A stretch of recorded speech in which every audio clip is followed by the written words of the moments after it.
great. Laurie Stone writes fiction, hybrid literature, and criticism. She was a longtime writer for The Village Voice, the author of 4 books, most recently, before this book, My Life as an Animal Stories.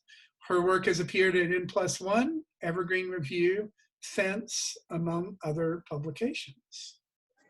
So tonight, Laurie and I are going to talk a little bit. I'm going to ask her some really difficult, probing, and personal questions. And and then we'll open it up for some questions of your own. In lieu of a reading, I'm just going to tell you what Masha Gessen said about Everything is Personal, Notes on Now in a recent edition of The New Yorker. She said, I started reading Laurie Stone's Everything is Personal, which began as a series of Facebook posts a couple of weeks before lockdown. I had been reading on my weekly bus ride back to New York City from Amherst, where I was teaching, and it was perfect. Then I stopped commuting to Amherst, but all of life took on the quality of a bus ride in the night. You're in a capsule, alone, even with others, and the darkness outside could be anywhere. Stone's writing is perfect for this state, in which thinking is, on the one hand, self-referential and labored, and on the other hand, a lifeline. A former art critic for The Village Voice, she writes as though she were taking close-ups of her garden, her sister as she died, her thoughts about the world. There is little descriptive context, and the reader gets to be immersed in Stone's remarkable mind. When she thinks through the different cases and arguments of the Me Too movement, for example, the penalties of which she reframes as a question of circulation, who gets to stay in circulation, who gets taken out, and for how long, the reader experiences the exhilaration of events coming into focus. The title of the book references one of the central arguments of 1960s feminism, from which Stone hails intellectually. The personal is political. It also describes our current predicament. Everything that is not personal has vanished, and suggests a way of thinking sharply, imaginatively, beautifully from right here. So that was Masha Gessen in The New Yorker a couple of weeks ago.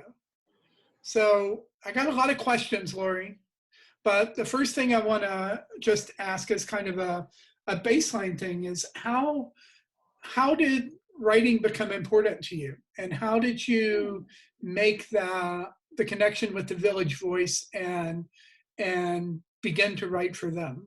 And maybe those two things are close to the same, and maybe they're vastly different. No, I think I already wanted to write by the time I made contact with The Voice. I think such an interesting question. I didn't think you were going to ask me a question like that. Writing become important. I think it must have been in college. You know, lots of people knew younger and earlier than I did that they wanted to be writers. And I think it was in college somehow. And I had Kate Millett as my teacher at Barnard, and I never took a creative writing course. In fact, I never took a writing course ever in college or in graduate school. I still haven't yet taken a writing course.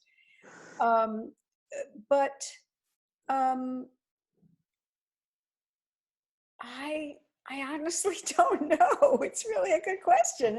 It's also really nice to be stumped. But The Voice itself,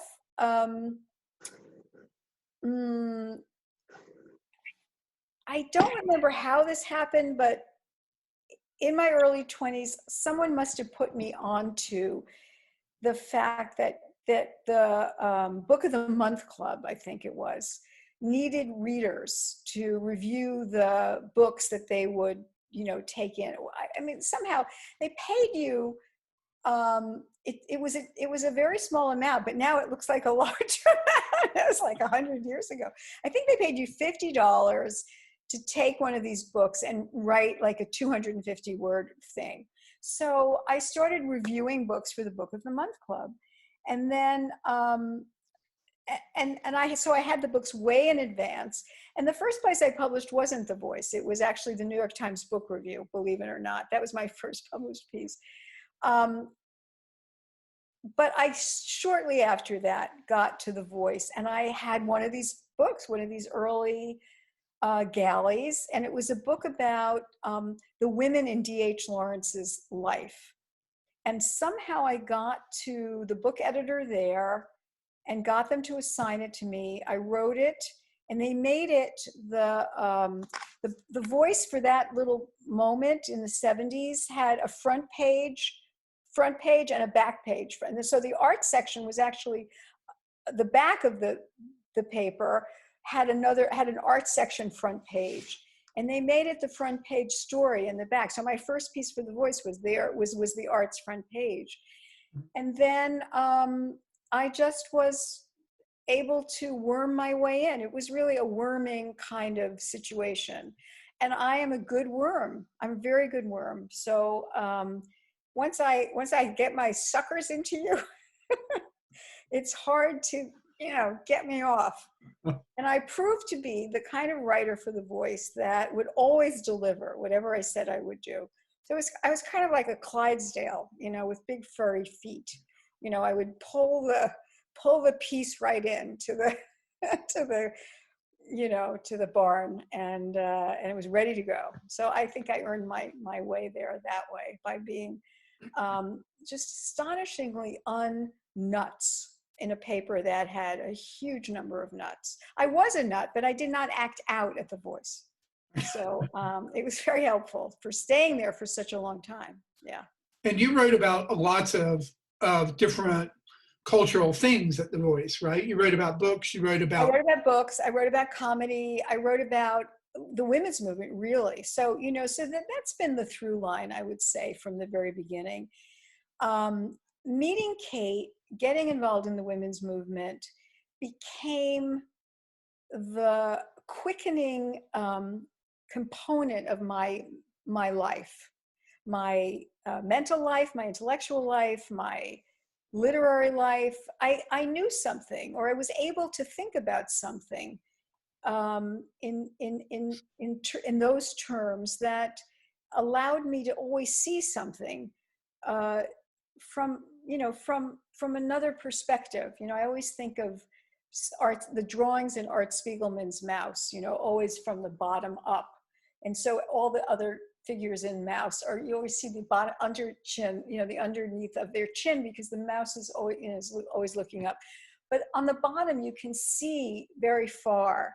From the top, you can only see the tops of heads, as you're up there in the power position. But the bottom, the power position in comedy or in literature is the place of no power. You get to see how power works, really, in some sense. And the power that was interesting to me, because it was an obstacle to me personally, was how the double standard, the gender double standard worked, sex double standard. A lot of other important things were going on in the world that concerned me, that I was part of, but that has been a through line, I would say. Thinking as a feminist, writing as a feminist, what did that mean? In what ways could you do that? In all kinds of genres. What did it mean, to do it? I really never theorized what it meant. I simply did it. I would say that was the through line. And at The Voice was great for me because it really was a free space. We really were interested in, hang on, I lost the full screen here. Oops. Maybe that was it.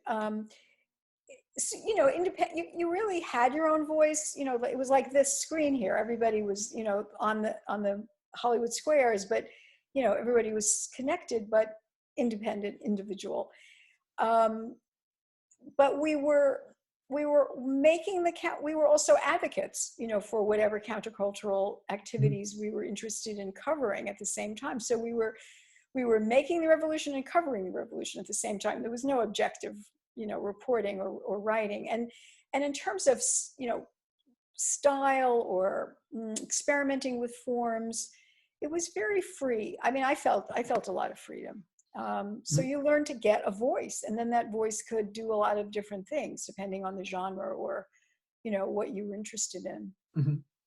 So I hear, that feminism was kind of a organizing context for you, and that one of the functions or the interest in that has to do with power and who has it and how it gets used and who doesn't. Are those kinds of the overarching? Not asking you for a definition of feminism. I'm just asking what what in feminism is sort of the thing for you that keeps you there, that has Oh, kept you there. that everyone hates women, and it's a unifying principle in the entire universe. Mhm. It's just such a great thing. It never goes away, right? It's It's always it's it's there. Yeah. it's the ungift that keeps giving. Uh-huh. It, I mean, there's no end to the way that you can analyze the double standard. Any number of ways of looking at the double standard, and the only way that if women were understood to be actually human, then the double standard wouldn't exist. So you're always understanding the different ways in which women, everybody but women, or of course it's not always that. It could be race. There's a lot of ways that power works in the world. I don't actually think about power itself very much. I know I should, but I don't. I think about the way that the unconscious works more than Mhm. I think about power. And in the unconscious ways that power, I mean, in the unconscious power um, becomes evident, perhaps, meaning who gets left out, who gets included, why this becomes important, why this becomes trivialized. It was just, I guess, just a couple of days ago, I was thinking of, well, because I wrote that piece about Francesco Pacifico, and I was thinking about um, why would there ever be a category, of women's writing and not a category of men's writing, for example. And I don't know, I don't know whether that still is as powerful a category as it once was, but um, I think it was the idea, like in that Pacifico piece that I said, you, the that no one's really interested in what happens to men anymore. If they, I don't think even men are interested in what happens to men anymore. It's over. It's finished. It's done. We already know. And so the Pacifico piece, in a sense, is this guy realizing that that's true. I'm talking about Francesco Pacifico. He wrote a new piece in N+1 that's called American Dream, and it sort of deals with this topic that I'm talking about now. But I was thinking about the fact that there's this category for that, women's literature means men don't have to read it, Mhm. is what I thought. And I thought, but every other book that's written not by a woman is expected to be read by a woman. So there's an interesting double standard, just to get back to sort of bookstore or writing or reading. Mhm. And why, like women are expected to imaginatively imagine themselves in a place where they're misrepresented and don't exist, but men can't even watch, like my brilliant friend, for example. Little Do they? Can Women. they? Right? I Yeah. don't know if they can. It really interested me, especially the first season, because there are these two little girls and they're the world. Could men become interested in two little girls who are the world? Was a, I thought it was a fantastically interesting show. And I wrote a lot about it, sort of episode by episode. The second season didn't interest me as much because they were older, and the impact of men on their lives becomes, consuming to them and to the show.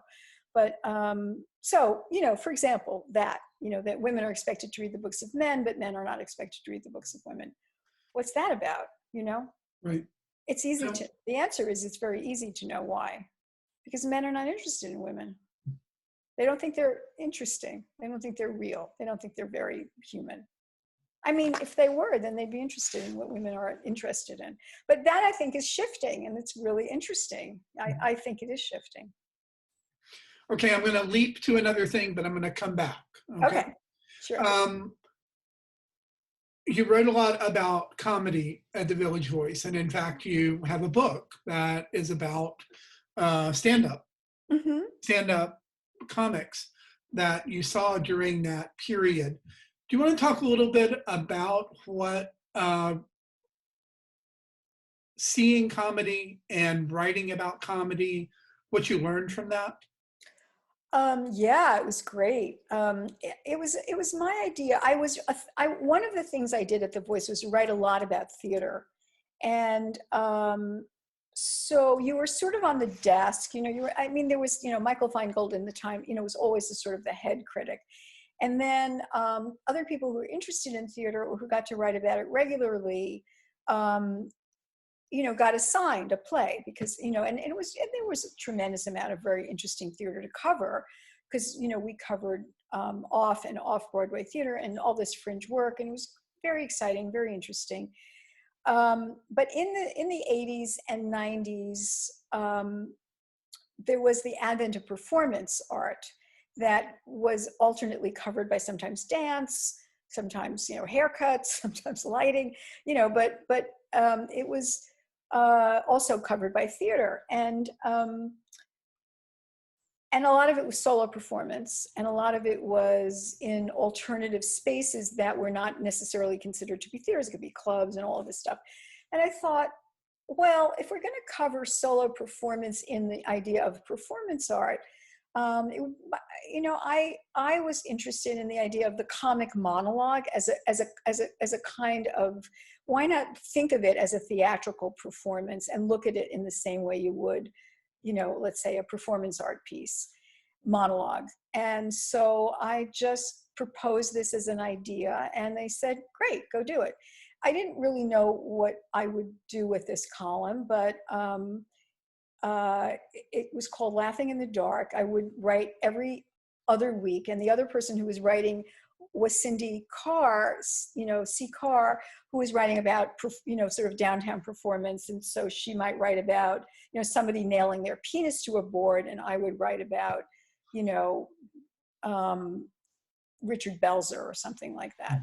And but I also was writing not just about club people. I would write about comic performance anywhere I could find it. So, somebody like Spalding Gray also worked for my purposes, and Eric Bogosian, and all these people who were developing these solo performance works.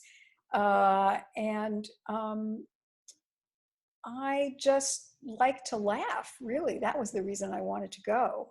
And I thought it's really, really hard. I wanted to also give people who were doing comedy a kind of credibility as artists, because I knew, and it takes around 7 years to make about 20 good minutes. You really, really hard to stand up, and do a really funny 20-minute set. So I began to think about what was involved in making the work. And most of my pieces were a combination of, attending a performance or several and talking to the artist. And we would go somewhere and have drinks, and it would just be so much fun. I learned a lot from Spalding Gray about writing. So I think he probably had the most influence on me as a writer. I don't know if anybody else actually really had an influence on me, but Spalding definitely did. But a lot of, you're writing about feminism, you're writing about, your personal experiences, and sometimes these big and weighty ideas. And one of the things that tempers that in your work is a sense of humor. Well, thank you. Don't say that like you've never heard it before. Well, I think that comedy understands. Comedy is always involved with limits. Tragedy is interested in transcendence, and I don't believe that there is such a thing as transcendence. So you find your genres, your forms that match your temperament or your sensibility. And my own personal experience is, what's tragic in my life? What's tragic in my life is I didn't buy that ring in the Adirondacks, in 1972, that I still think about, that gold ring with that gorgeous opal. And the reason I didn't buy it was I was too cheap, and I'm still too cheap. So, that's tragic to me, it's no teasing, but I love comedy because comedy understands the defeat, that humans are always going to be up against, but it isn't shocked by it. So I always think of comedy in terms of you meeting your third Yago. You know, so comedy embraces all the themes and subject matter of tragedy, but it isn't shocked any longer. So if you were Othello and you met your first Iago, you might be shocked to think that the person who claimed to be your best friend had no other motive than to destroy your life. If you didn't kill yourself and everyone else you knew, and you lived long enough, and then you meet your second Iago, you'd think, wow, it's about me. I'm a Iago magnet, and you'd go have therapy and think you could get, somehow free of attracting Iagos to yourself. And then you still don't kill everybody. By the time you meet your third Iago, you realize every so often a Iago is going to come into your life. So that's where comedy starts, where every so often, a Iago is going to come into your life. So that's a lot of, of terrible shit that you've also encountered and dealt with. I just love laughing because it always surprises one. We always laugh at the thing we don't know we're going to laugh at. I think we're shocked. I think we should be shocked by our laughter most of the time, because it's mean and it's sadistic. And I had this piece published, I think it was published in Fence, maybe it was Fence, maybe it was Evergreen, I can't remember where, but it was When People Fall, I Laugh. It was the title of it. And I do, even if it's me. So I don't know if that's very illuminating, but I guess for me, we live in this horribly pious age now. I think it's a stultifying, strangulating age of right think and virtue signaling and knowing what's right. And it's not that every age doesn't have its, Bible thumping. It seems really strangulating now. I mean, it'd be interesting to know if other people feel this way. This, political correctness was a joke, actually, from the 60s. It was um, the idea that, you had to, what was it, political education, in these left cells. And so the joke was, people trying to fit into the grid. And then it became like a real term, that misunderstood the idea that it originated as a satire of, trying to corral people to think a certain way. But I think it's no longer a joke, and, and it's, people are terrified to have, I mean, you really see it on social media, the terror that people have of, they don't want to like your post if they think it's going to get them into trouble, somewhere, and I think comedy is a sort of a, what do you call it? Just pushes back against piety, this sort of sententiousness of people thinking they always have the right answer, and you must have the right answer with them, or else, And piety pushes at the people in power, right? It pushes at the people who, you mean the jester or the joker kind of thing? yeah, partly.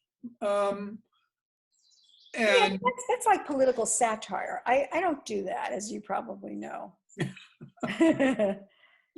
I don't know. I don't know if it pushes. I don't think.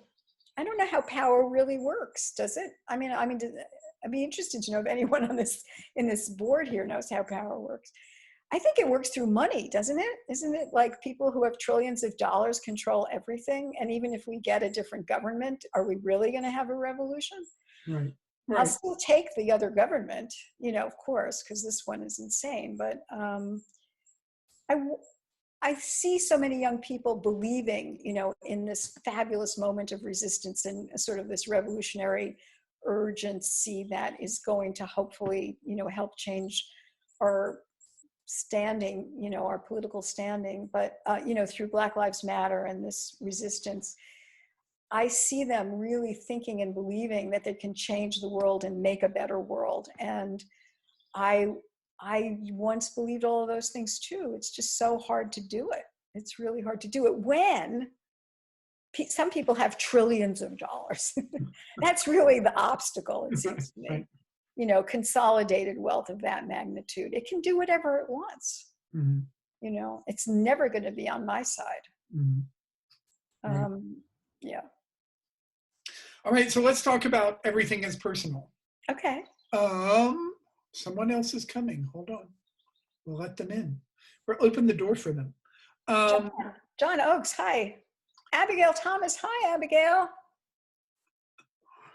So you want to talk a little bit about how this came together? How this book came I together? think you should talk about it because it was kind of your idea. Well,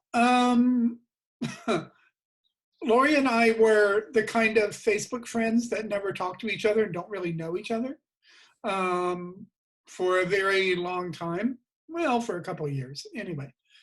And so I would occasionally see what Laurie posted on Facebook. And one day, where was It Good for You published originally, Laurie? Women's Review of Books. Yeah. So there was a piece that she wrote called Was It Good for You? That was a kind of response and critique and contemplation of the Me Too movement. And hold on just a second. There we go. That I really liked. May actually have been the first written piece I read of yours. It's okay. And Brian and I at Scuppernong Books had just started a press, a very tiny little press, and being completely naive and knowing nothing about how these things work.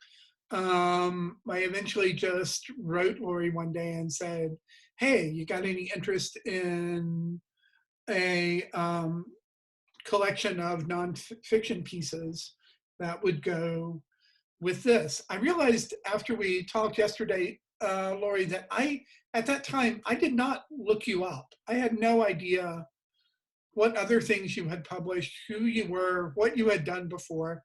No need to. Yeah, which is just the way these things actually should work, I think. Yeah. And so we talked a little bit, and then we met. I was in New York, and Laurie and I met and had coffee surrounded by plants, like we were in the middle of a jungle or forest. And it just seemed like a good idea to kind of figure out what this book was together. And I didn't have a real clear sense of what this book was. And I don't know if you did, Laurie, but over the course of months, we kind of came together, put something together, and it's comprised. I think we should, not everyone may know that a good bit of this book is comprised of Facebook posts that, because Laurie uses Facebook as a writing, can we say practice, as part of a writing practice? Sure. Yeah. And thinking, Yeah. reactive practice, I would say. Yeah. So that was kind of how it worked over the course of months. We kind of went back and forth with different pieces and different ideas. And I guess one of the questions I wanted to ask you about that, Laurie, was when did you start to see what this book was going to be? And what did you think about that when it became clear? Because I know it wasn't clear to begin with. I think books are weird. They like,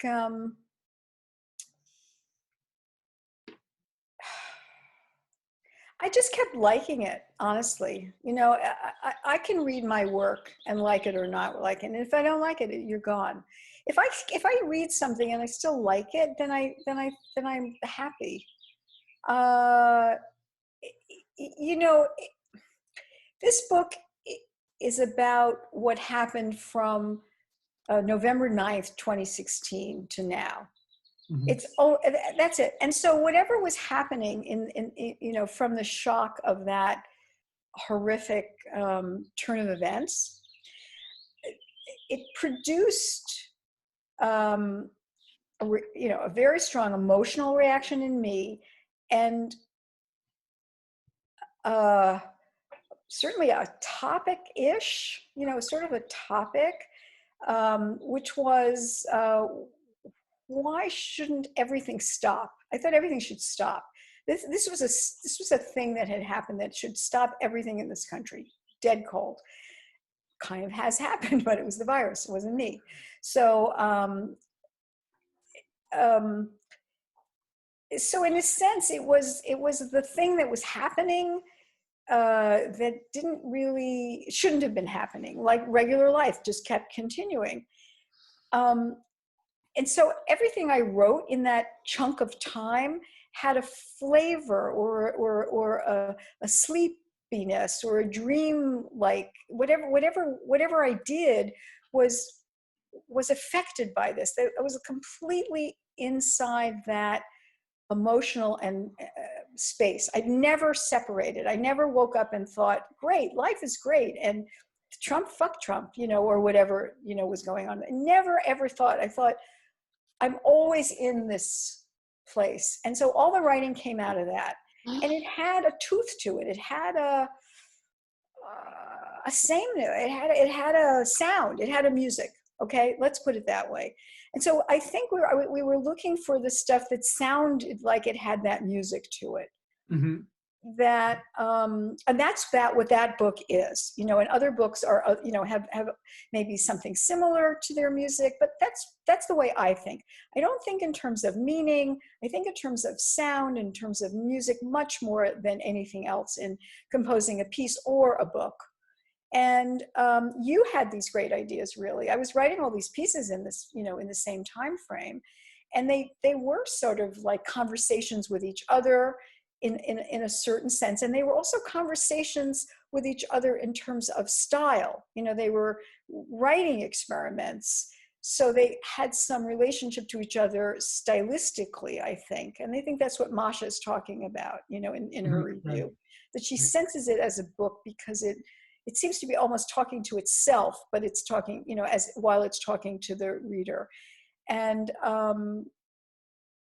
I think those are the things that hold it together. It's music, it's subject matter, and it's mood. A kind of mood that it embraced. And I have another book that was ready to go before this one, and I'm trying to urge myself to read it, to send it to an editor. And I guess I'm afraid it won't have the music that this book turned out to have, Mm. you know? But Mhm. it did. It turned out to have it, Mhm. I think. Does that make Um, sense? yeah. And so, just for those of you who aren't haven't looked at the book yet, and strangely enough, I'm getting ready to post a link so that you can buy the book should you wish to.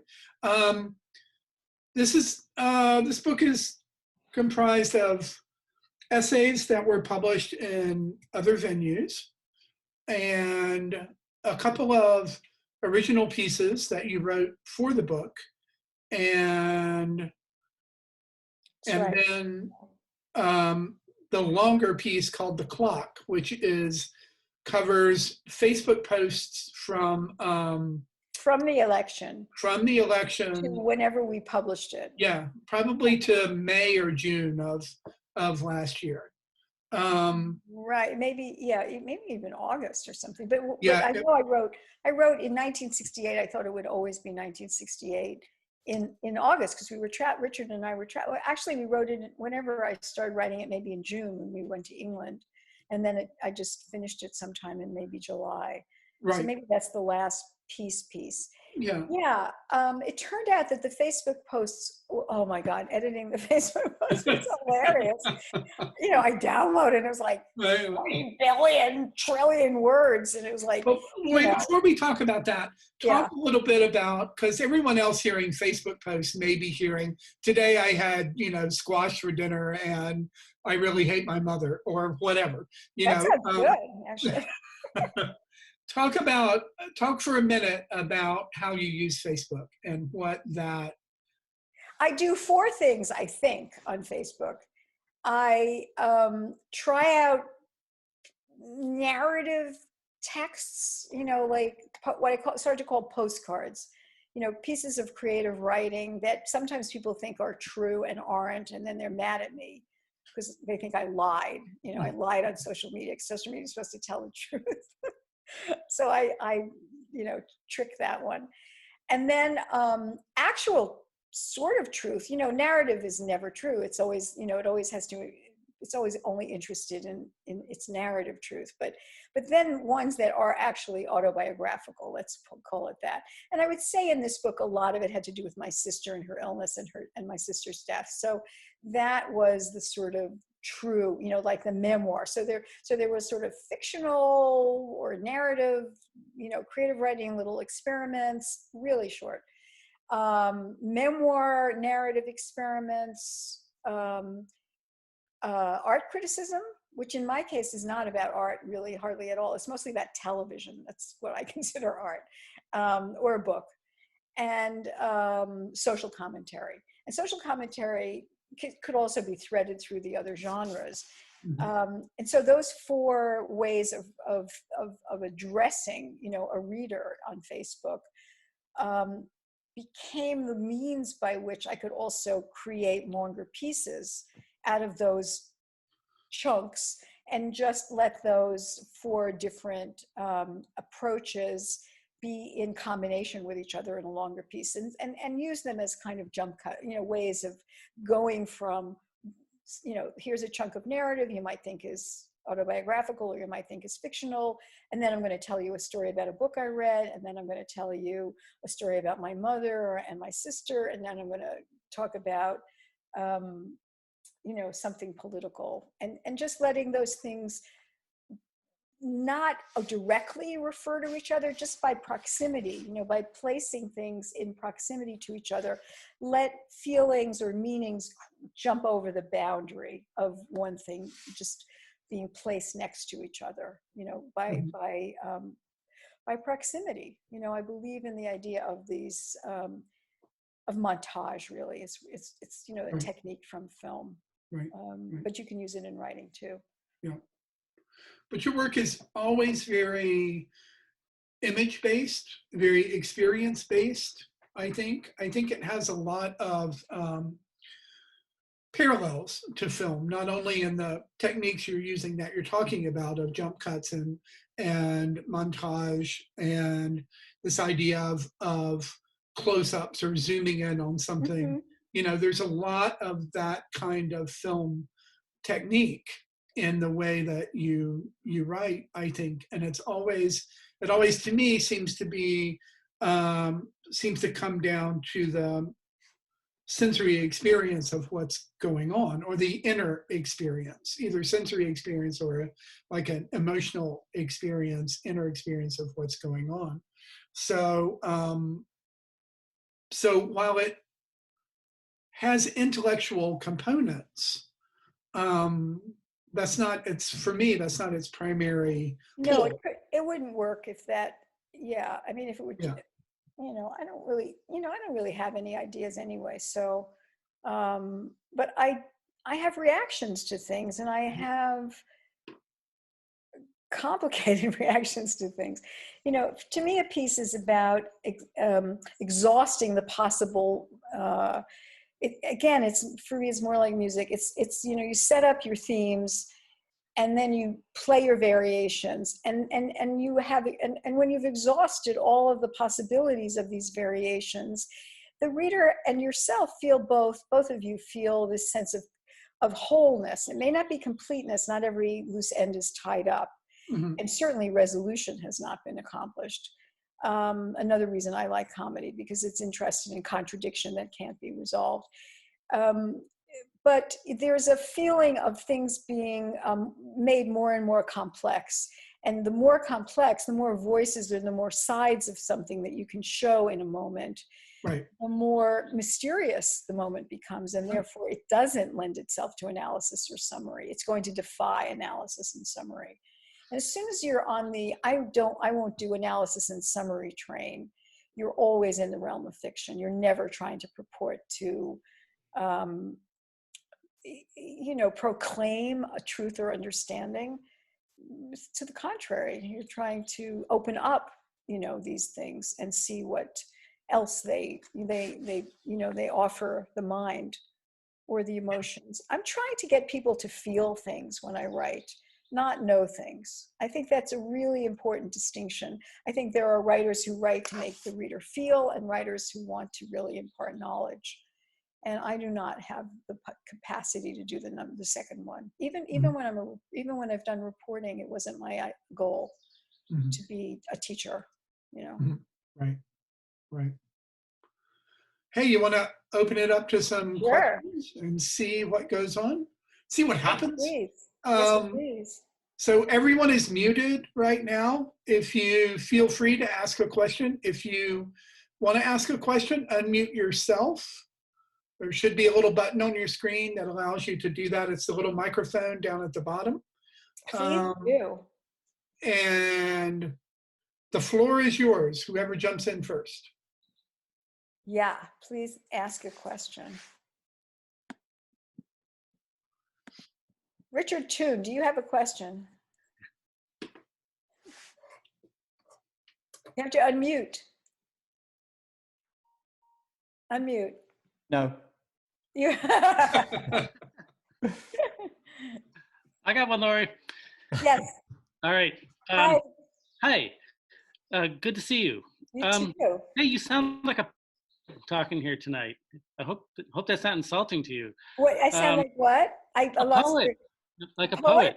Yeah. That's not insulting. That's a huge compliment. Good.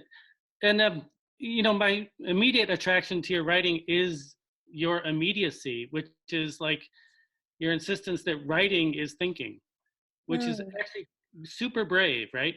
Because you allow contradiction and you allow missteps and you allow yourself to be talking against yourself because you're moving forward and you're thinking and you're writing. And I hope I'm not wrong about that, because I love that part of your work. Thank you so much. It's a great compliment. None of this is, it's not conscious. I don't set out to achieve anything as a writer. I'm really interested in the sentence, things at the sentence level. And that may be why the poetry thing comes to mind. I don't have an idea of what I'm trying to say ahead of writing. I only discover it in the course of writing sentence A, and then thinking about what sentence A might conjure.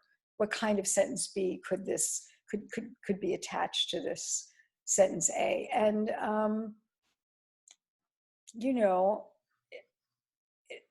mean, it may be a little wrong to say that it's only at the level of the sentence, because you do certainly have thoughts and ideas-ish, but I often just don't. I don't know what I think until I've written something.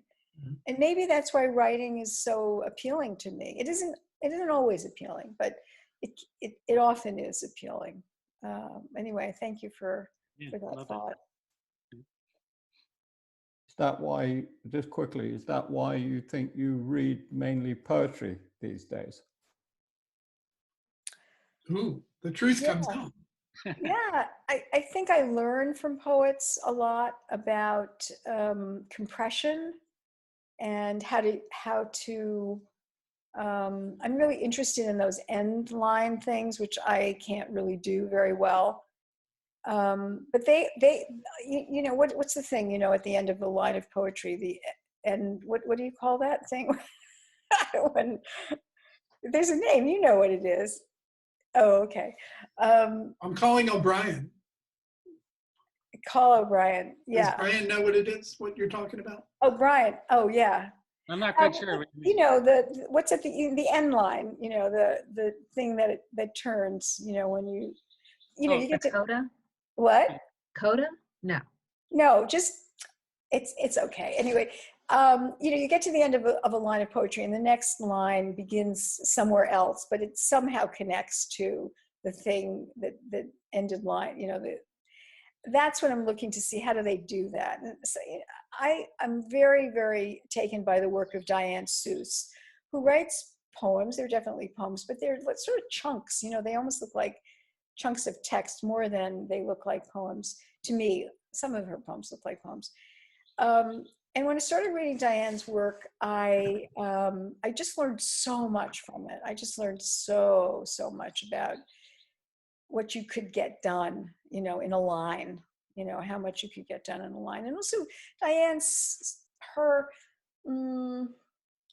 her address to the world is softer than mine and more open-hearted than mine, and more modest in a way. I mean, as skillful and powerfully talented as I think she is, there's a kind of modesty in a certain way that gives her work a lot of power. So I'm just reading people I can try to learn from and steal from. I can't steal her technique at all. It's so totally hers. But I think about, like, what's making me like her or any writer? You know, what's making me want to keep reading them? What's moving me? And then try to, like, take that apart a little bit and maybe practice it. So that's something I do, you know, with other writers. I mean, we've done it, you and Richard and I have done it with a lot of people, like Edouard Levé was somebody who's hugely influential. You know, anyone we like, Patrick, who's the French writer we like so much? Modiano. Oh, Modiano, yeah. I really do like what Francesco Pacifico is writing in the COVID period of time, and he's publishing them on N+1. There are 4 that I think are really smashing, and you know, it's just this personal, it's this voice that comes at you, and whatever it does, you want to follow it. I think that's something I'm. How do you make that? You can't go out of you can't consciously try to do it, but you are hoping that what you've done by the time you've finished a piece of work is drawn the reader to you through your voice, so that the reader thinks you're talking to them. How do you trick them into thinking that? And that's what I think the writers that I'm attracted to do. They make me think that they're talking to me. If that makes any sense. Another question? Yes, I have one. Can you hear me? Yes. Okay. So, Laurie, I find your writing, based on your Facebook writings, very incisive and fearless. Like, I just love that. They're just so fearless. You just don't give a damn, like, about what someone else, like, you see so much fear of people being so scared of how they're perceived. And there is this, this boldness about your writing, which is very nice. So you know, when you make statements like men hate women, Well, I said everyone hates women. oh, well, sometimes I think that isn't that to generalize, because I feel that I would say rather a majority of men don't like thinking or vocal or outspoken women, but they do appreciate women in a physical way, a lot of men. So I just wanted you to elaborate. What do you mean exactly by everyone? Because I know there is misogyny is a thing, but I've noticed, and you know, you see a lot of very outspoken young women now in Generation Z, and the men are different too. So I don't know if that is improving as we are going on, but I kind of think that majority of men, they appreciate women as a physical being, but they don't want them to have an opinion, an unvarnished opinion, to be assertive. And I think that's what they hate more about as a quality in women, rather than just the entire gender. I mean, I could be wrong. I would like you to elaborate on what you mean by that. Misogyny is super popular. Every religion loves it. Every culture loves it. You know, controlling the female body in public space and in private space, and also the life that body operates in. You know, really, that's pretty much the way misogyny works. and also the expectation that women will have to do something that men don't have to do. Any of those, you know, binary double standards that are organized around the notion of that the female humans are a certain kind of being, and they are obligated to perform certain acts and prevented from, you know, performing other kinds of acts. So if you have cultures and societies that's taken for granted that those double standards exist, those binary understandings exist, and everything flows from that. It's very hard to have an independent view, you know, if you're a human growing up in either of the genders. If you're a female growing up as, you know, a person who can't really move that well, or could get killed just by going outside because the family doesn't want her to, you know, it's very different from growing up as a human who can go anywhere they want. So that issue of circulation is a big deal for me. Who gets to be in circulation and who's out of circulation, both within the idea of censoring work and censoring people's expressions, but also their bodies moving through, you know, time and space. Mm-hmm. I mean, I work in a profession in architecture, which is extremely male dominated. So I've faced sexism all my life. I'm of mixed race, so I've seen, like, I mean, more of benevolent racism and a bit of outright. And I've also lived in 15 different countries, so I do see the cultural thing. But I suppose my question is that, do you think that that, you know, like a lot of men, if you say that, no, like all men hate women, they get very defensive and they say, of course not all men. So I didn't say all men. I said everyone hates women. I know. I certainly would not single men out, you know. Yeah, that is true. So I suppose I was asking that, do you think they hate women being assertive more than rather like hate women? No, they hate the whole fact that women exist. I mean, really, deeply, truly. How could you form a religion? Oh yeah. Don't get me started on that. Well, that's the thing. You know, religion's big. You know, it's popular. It's like a lot of places, a lot of churches. You know, there's lots of, you know, there's, you know, temples. Everybody's got a religion. I don't. I hate them all, but they seem to be, you know, prospering. They proliferate. You know, I mean, and it's not just religions. It's all kinds of cultural practices that are stamped with the notion that there's an essential nature to a female person and a male person. So I'm really against all essentialism. I'm joking when I say everybody hates women, but I'm not joking. Because it's so incredibly popular from the right and from the left, even within this country, you know, even within this society. So when you say people are afraid on Facebook to say or sort of come behind certain things, what are you thinking? What do you think they're afraid of? What kinds of things do you see them being afraid of? Are you asking me? Yeah. Yeah, I think a lot of people are afraid of how they will be perceived by others, and so many are afraid of their peers or their own tribal groups. But I mean, what specifically, like what kinds of things would they'd want to say, but they wouldn't say? Around what topics? Well, you know, you brought up a very good thing about virtue signaling that goes on quite a bit. Mm-hmm. And I suppose when they are in a certain in-group, I'm trying to think of topics. Maybe they have, I don't know how to phrase this diplomatically, because I'm very outspoken and I always get into trouble for that. Don't be diplomatic. Just spit it out. Here, you're safe. No, I know, but I think I'm trying to find examples. Like, they are afraid to let their opinions be known, and I'm trying to think, like, it can be on anything. Like, it can be, let's say, about the ongoing protests. I mean, and don't even get me started on Trump, because I started the page Donald Trump Shut Up 10 years back. I couldn't stand him from the time I laid eyes on him in the 80s. But I think it's more about liberals now, because, you know, most of my friends and our groups are really liberals, but among liberals too, many people are afraid to say certain things in case they are perceived of not being universally accepted by their peers. I'm trying to find exact examples, because I'm just in getting one of those brain parts where you I can't. don't mean to put you on the spot. I just wondered if you knew, if you had anything specific in mind. And why do you think believe me, there's no courage involved in what I say and do. Zero. Oh, really?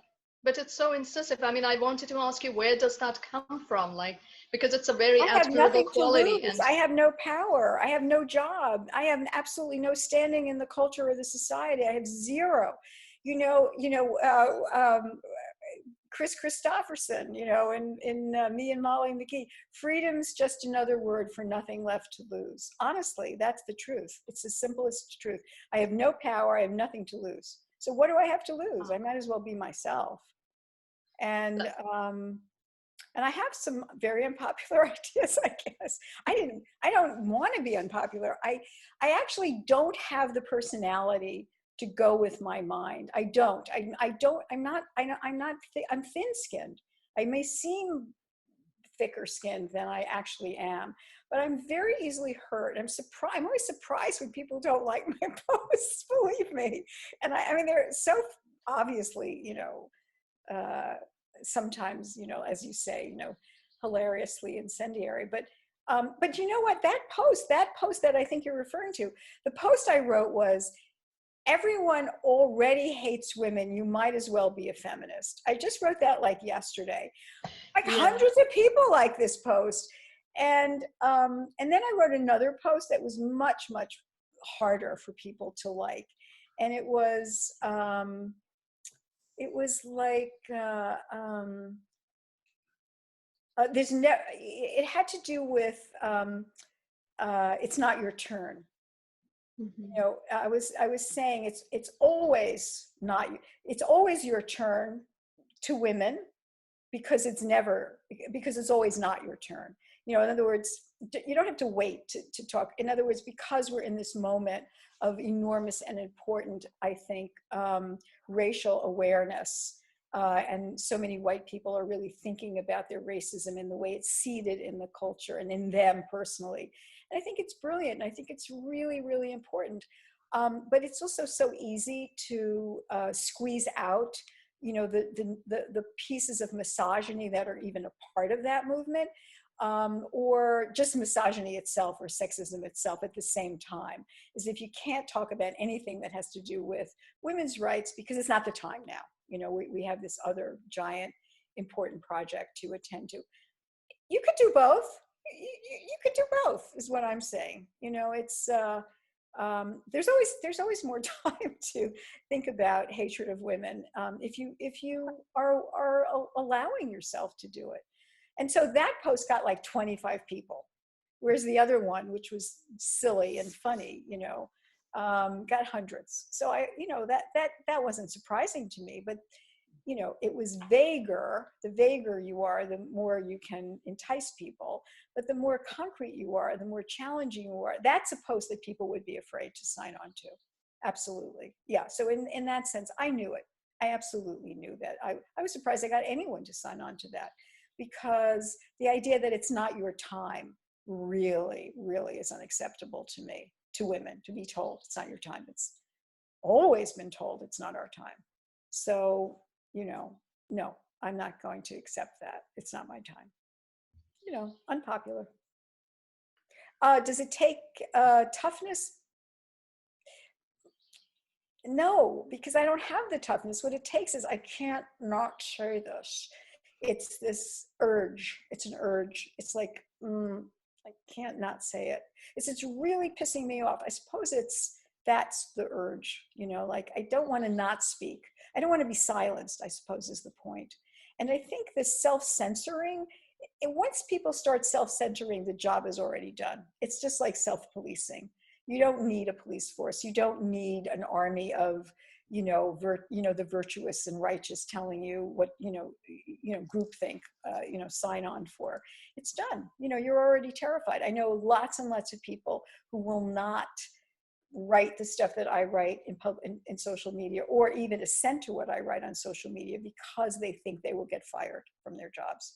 I know this for a fact. They've told me, straightforwardly, off the record, of course. And they're probably right. They will. scary to me and very, negative, sort of mood. But it is what it is. We can only just look at it honestly, I think. And I hope it gives people freedom, and I hope it gives them courage to not necessarily speak out. Everyone doesn't have to speak out. Just know your own feelings. Actually feel free to actually know what you feel or think about something is so much more important than taking received knowledge. We receive knowledge, we receive information, but what does it square with how I've lived, what I know, with what my senses tell me? I think I'm encouraging that more than anything. And I'm definitely not encouraging people to lose their jobs or, make claims that are scary for them to make. I hope that's useful. Thank you. Sure. Yeah. Does anyone else have a question? Or you can just make a comment. Wanda. Yeah, this was so interesting. I hate to ask a question that changes the subject a bit, but you mentioned your 4 different types of things that you write in your Facebook posts, and I was kind of curious about the art criticism part of it, with regards to how this all started with November 2016. Yeah. What has happened, and how has your thoughts on art and criticism of art changed, if at all? What kinds of things are you looking at? What kinds of things are you looking at now, et cetera?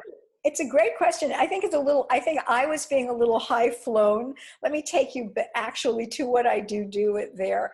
I love television desperately. I just love it. I mean streaming. I don't mean network. I don't really even have a television, but the shows that I have watched and loved, like Deadwood or Breaking Bad, or whatever, The Americans. They tend to be pretty dark shows. But I've also loved Veep. I mean, anything that I'm watching that I'm interested in, and so really writing about sort of moving image art, you could call it, the same way that I used to in The Voice. I would, whatever captivated me, I would convey my reaction to it, but mainly to love it. I mean, for me, art criticism or cultural criticism is about giving artists courage to do it again. I'm basically there to say, I get you. I know how hard it is to do what you do. I love what you do. You're exciting me. You're making me feel something. So do it more. And so you're doing 2 things for the artist who's created the thing. You're telling them, I really appreciate this, the difficulty of doing what you do, because I see it. Here's how I see it. And you're having an impact on me. You're changing the way I feel and making me think or feel things. So it's working, because artists don't always know whether their work is getting through to people. So one of the things you can do as a critic is give other artists, a kind of, give them a feeling of being their work is registered on you. And that kind of feedback is great. I think it's great to give it. It's great to receive it if you're on the other side of it. But it's really great to give it. I love writing about the things that I love. I like loving something. I think a lot of the best writing is a love letter. Anyway, I'll tell you something that I devised accidentally, and maybe this will help people if they're writers, and maybe it won't. But this is the way I've been thinking about my own writing practice and when a piece and how to work on a piece. So start in the middle, fail to arrive, remember to love something, make them hot and make them laugh. So sex, comedy, love, and not a teleological structure for a piece of writing. And it's a little bit stolen from, I guess, Chekhov, who said, write a piece through, chop off the beginning and chop off the end, and that's your story. And, it's true, but you don't have to also write it that way with a beginning and an end and then chop them off. You can just simply decide, nothing is ever going to be chronological, in the tale that you tell. So I suppose I'm also looking at artists who work this way and validating their effort. But when you were asking about art, what were you thinking about? Are you thinking about artists who interest you right now? Visual artists? And I was mostly thinking of, I'm okay with television being a form of art. I don't mean forms of art Yes. so much just how you look at art.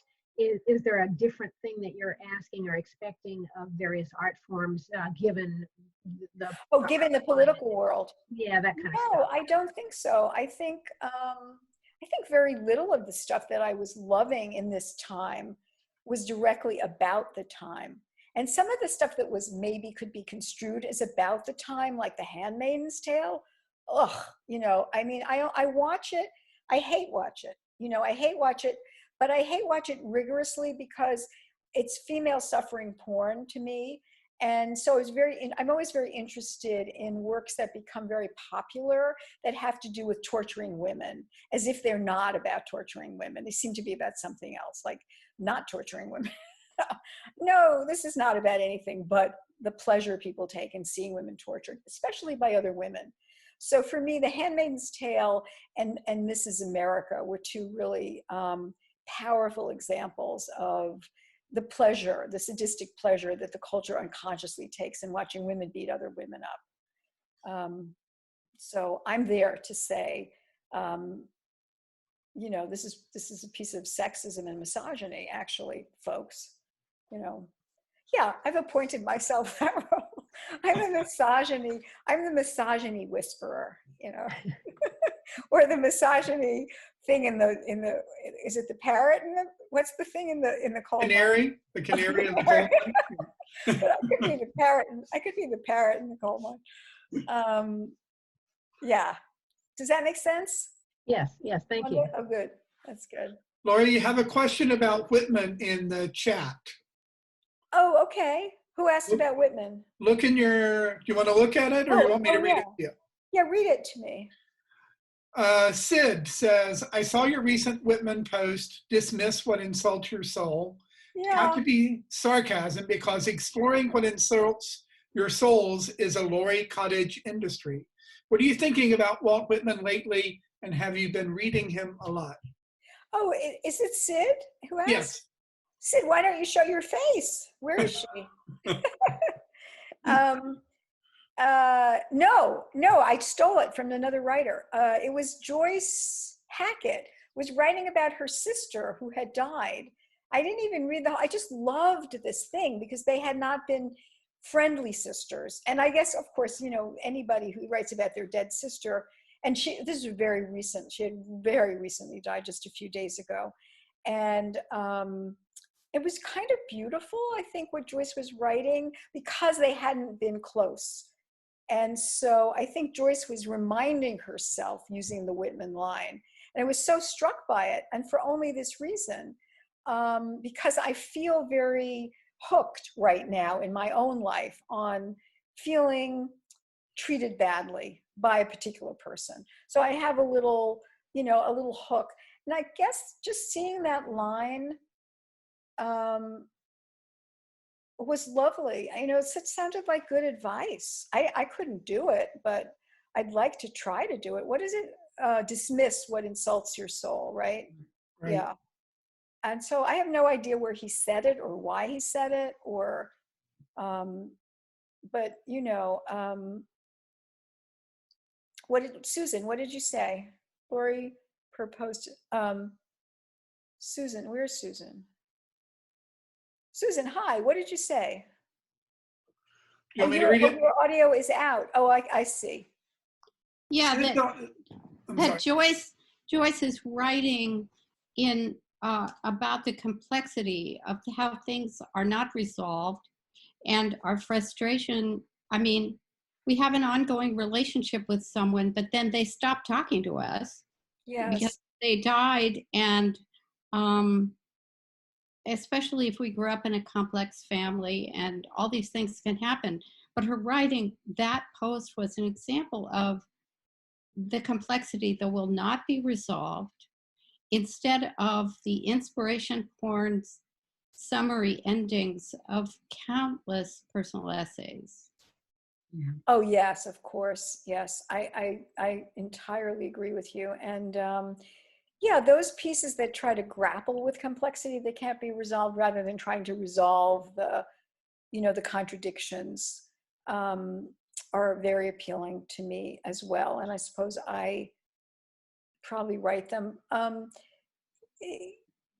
Yeah, I mean, I don't know how to do what he recommends, actually. So I was taken by it, you know, dismissed insult. What an amazing thing to be able to do. If only I could do it. I think my whole life would change. Don't you think yours would?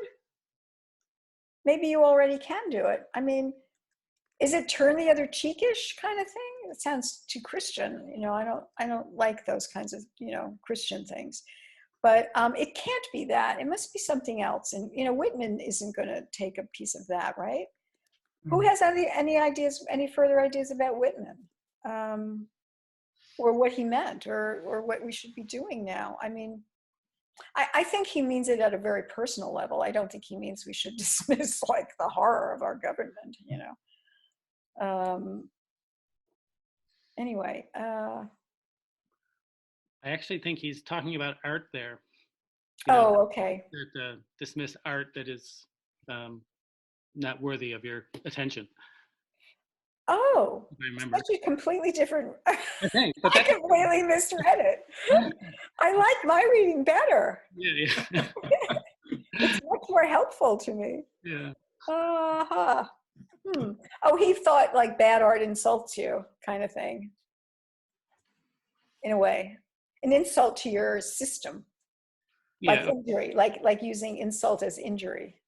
Yeah, and it doesn't need to inform your work or your soul. Yeah. I see. Okay, well, completely misread it. Had no idea what it meant. Maybe not. Applied it to a personal situation, of course.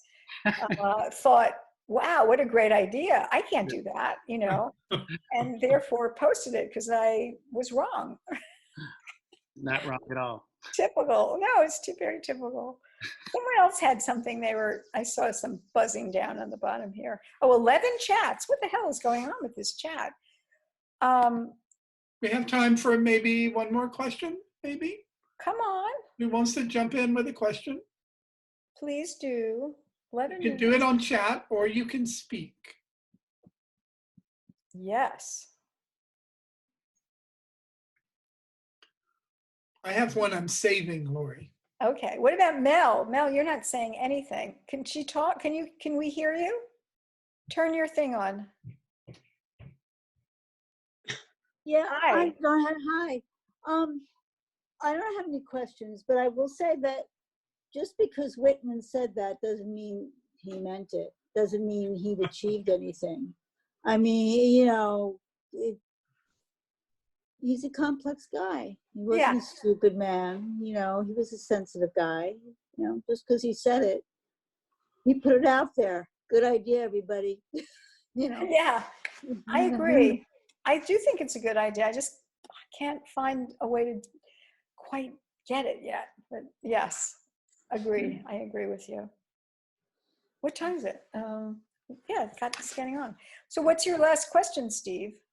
So my last question, and you and I were talking about this just a little bit yesterday because we have referred over the evening to this Francesco Pacifico piece, which you can only read if you are a subscriber to N+1. I don't think so. I think you can get that piece. I don't think it's on the website. Oh, it's not? Okay. I don't think so.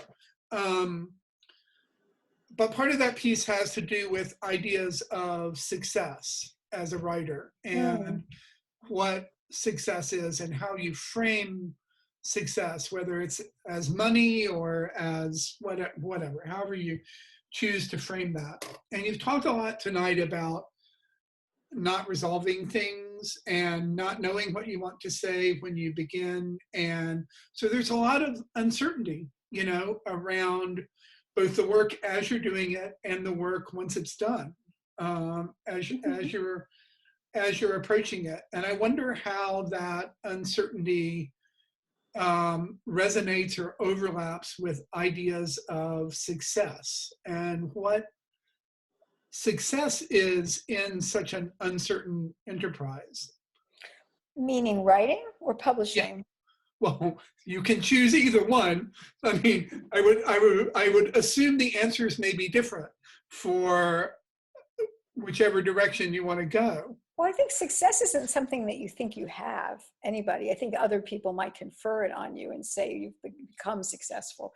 I don't think anybody thinks they're successful, you know, do they? I mean, I certainly don't.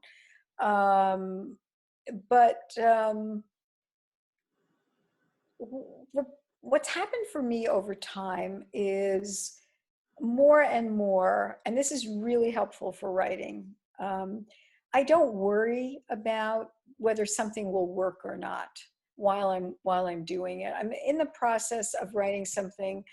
I just don't care, you know, how it's going to turn out. However, I'm also skilled. You know, if something's not working, I will beat it to death until I can make it alive. You know, I won't give up on something. There are some pieces I've written, and maybe it took 20 years to write. I think it took 20 years to write Toby Dead, which is in, or maybe the Gardner piece too, in My Life as an Animal. Those pieces took a long time. Success, I certainly don't think I have it. I don't think I've ever had it. I don't know if we even live in a culture now that are people thinking about it in the same ways that they once did? Maybe that will change in this in the after, if there is an after. You know, the pause. I call it, we're in the pause. I think I just wrote this piece for the Women's Review of Books, and it's a kind of a COVID piece. And I call the thing that happened to us the torpor, because when we could go out, we couldn't get rid of the thing that happened. And then the pause is the COVID, you know, pandemic. And then there's the after, if there's an after. I mean, those are the ways I've been thinking about time currently. And I don't have any images for the after at all. I'd be interested if other people do. But I'm hoping, I have hopes for the after. And my hopes for the after are that people don't want to go back to the before, that they actually have discovered in the pause that they were in the torpor, and they don't want to return to the torpor. They don't want to allow horrifying governments to really control their lives, and the economic inequalities of our culture to persist and maintain. They will refuse that. And so that's what I think is happening now in this Occupy City Hall, you know, situation, where the sit-in type of situation is geared just.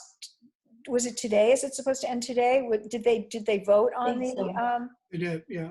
On the budget for the police? Does anyone know? I'm terrible. I don't. I saw that they were voting. Yeah. Okay, so that was supposed to be that thing. So it's very, very specific, you know, like an action for a particular end. And the goals of that action were, you know, tremendously progressive, in my opinion. So maybe we are going to move into a situation where we can organize in this way and have more of a, you know, of a kind of collective sense of how government works. It's certainly lost that for the last, I don't know, since Reagan. You know, it was like interesting for 5 minutes. We got Johnson to not run again, and we got rid of the war, and we got abortion rights, and then everything kind of went downhill from there. It seems that we had a lot of power for like 5 minutes. Mm-hmm. Gay rights, you know, for a minute, and then AIDS. Anyhow, I saw this documentary, you know, when Larry Kramer died. I saw this documentary about Larry. It was on Hulu. I think maybe it was HBO, I think. I just loved it. You know, the idea that one person could make such an incredibly powerful impact on, you know, on society and culture. And Fauci, our pandemic mouse Fauci, you know, said that, you know, his whole policy on AIDS was transformed by Larry, you know, that like one man really changed. I mean, it wasn't just Larry, but I don't know. It's just that was a time when people could really, really collectively create social transformations. I still believe in that. I'm hoping.